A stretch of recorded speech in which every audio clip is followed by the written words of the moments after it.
السلام عليكم. هنعمل مع بعض النهارده جاتوه شاتو الكريم كراميل، حاجه كده بتدوب في البق هتعجبكم قوي. بعد الفيديو ده ان شاء الله هتحبوا الكريم كراميل للناس اللي مش بتحب الكريم كراميل. اما الناس اللي بتحب الكريم كراميل بقى فهو عباره عن كيكه متغرقه بصوص الكراميل، هتعجبكم جدا. زي ما انتم شايفين كده هي قمه في الشياكه والانوقه، يعني هتشرفك في العزومات والمناسبات واعياد الميلاد. كيكه هشه وطريه زي ما انتم شايفين كده، ناجحه جدا.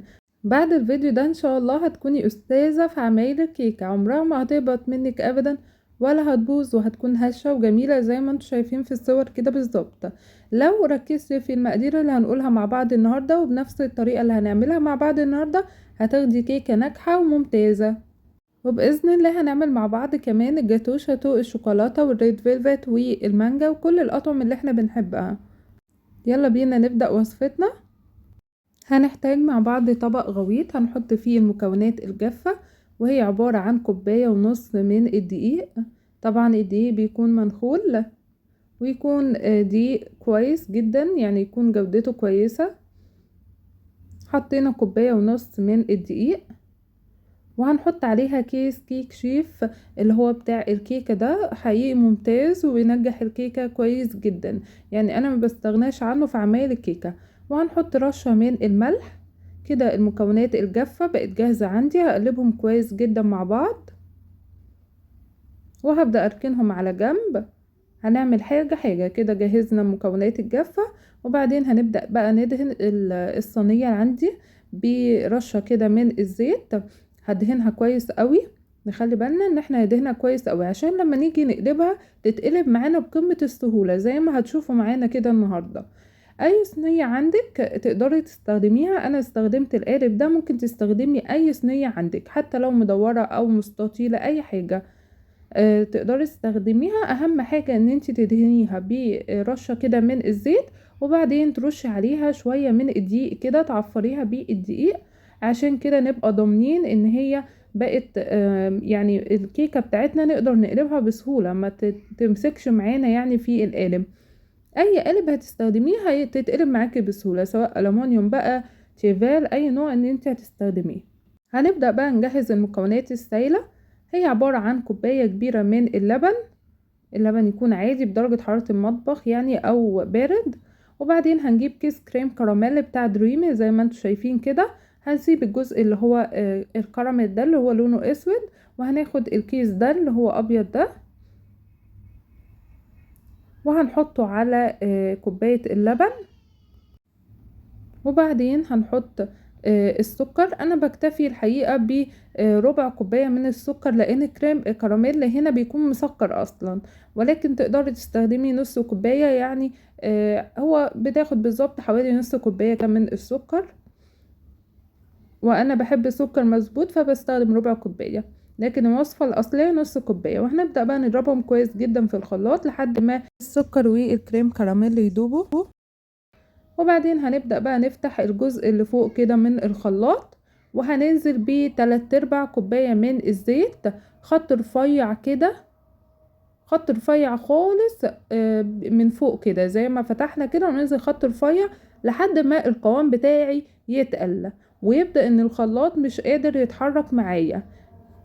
زي ما انت شايفة كده بيبدأ القوام يتقل معايا. طبعا انا من فوق نازلة بيه الزيت خط رفيع كده زي ما قلتلك، انا بس بوريكي القوام بيتقل ازاي، بيبدأ الخلاط اهو مش قادر يتحرك. خلاص كده الصوص بيبقى جاهز معايا، يعني انا بنزل ب3/4 كوباية زيت خط رفيع خالص لحد ما القوام يتقل كده والخلاط بيبقى مش قادر يتحرك، لحد ما يتكون الخليط بيبقى بالمنظر زي ما انتم شايفين كده، بيبدأ ان هو يتقل يبقى بالمنظر ده. طبعا تقدري تستخدميه اخف من كده لو انت حابه، لكن انا بحب القوام ده بيبقى ممتاز قوي معايا، بيبقى قوام كريمي كده وممتاز. باخد نص الكميه بتاعتي واخليها على جنب كده وهستخدمها، بيبقى هو ده الصوص اللي هغلف بيه الكيكه بتاعتي. باخد نص الكميه بس وبسيب نص الكميه التاني في الخلاط، يبقى هاخد نص الكمية واركنها على الجنب، ده اللي هغلف بيه، وهسيب نص الباقي في الخلاط وهضيف له بيضتين وكيس من الفانيليا. هنضيفهم واحدة واحدة كده، وبعدين هنضيف كيس من الفانيليا، وبعدين هنضربهم في الخلاط لحد ما المكونات كلها تدوب. كده المكونات السايلة بقت جاهزة معايا. هننزل بقى بالمكونات السايلة على المكونات الجافة اللي احنا كنا مقلبينها مع بعض. هننزل بيها كل الكمية كده، هنحط حبة حبة كده ونقلب. هنقلب كويس جدا بمعلقة عادي جدا، يعني لا هقولك تستخدمي مضرب ولا تستخدمي اي حاجة، انا مستخدمة معلقة عادي جدا وبقلب بيها اهو. تحاولي كده تجيبي كل الجوانب وتتأكدي ان كل المكونات السايلة امتزجت كويس جدا مع المكونات الجافة، وكل المكونات الجافة دابت في المكونات السايلة. بنقلب كويس جدا جدا لحد ما المكونات كلها كده تدوب وناخد القوام اللي احنا هنشوفه دلوقتي. طبعا لو عندك مضرب اضربي بالمضرب مفيش اي مشكلة، ولكن انا بضرب اهو بالمعلقة عادي جدا. انجح كيكة بتاخديها بالمعلقة، يعني بصي هو ده القوام اللي احنا عايزينه. اهم حاجة نقلب كده كويس جدا ونتأكد ان الكيكة ما فيهاش اي كلاكيع، هو ده القوام اللي احنا حابينه. زي ما انتوا شايفين كده الكيكة ما فيهاش اي صعوبة، هي كل نجاحها في ان انت تاخدي الخطوات كده بالظبط زي ما احنا ماشيين، ونفس المقادير اللي احنا مستخدمينها. بعد كده هننقلها في القالب اللي احنا عملناه مع بعض دهناه مع بعض اهو، نتأكد ان كل الكمية نزلت.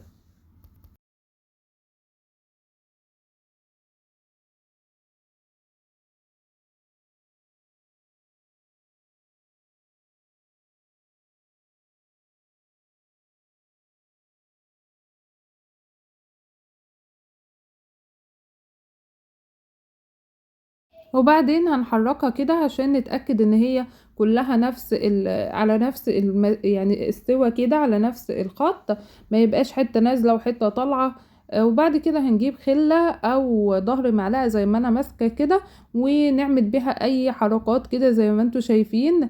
بحس الحقيقة انها بتفرق جدا في الكيكة، يعني بتفرق جدا في نجاح الكيكة. وبعدين هندخلها في الفرن على درجة حرارة 180. طبعا الفرن يكون مسخن كويس جدا جدا قبلها، لما الفرن نسخنه كويس جدا بعدين ندخلها الفرن على درجة حرارة 180 لمدة تلت ساعة. ممنوع ابدا تفتحي قبل تلت ساعة.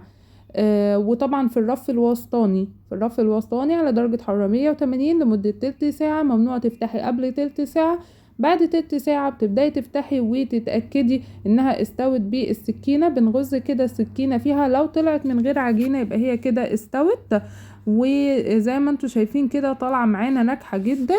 هنبدأ بقى نقلبها بالسكينة كده، هنتأكد ان هي يعني مش لازقة من الجوانب، وبعدين نقلبها. بصي اتقلبت معانا بقمة السهولة والشكل تحفة. الكيكة ناجحة جدا وشكلها تحفة جدا، وبصوا لونها عامل ازاي، مفيش اي حاجة كمان في الطبق اهي، يعني هي تتاكل كده من غير اي صوص. الحقيقة كيكة ناجحة جدا.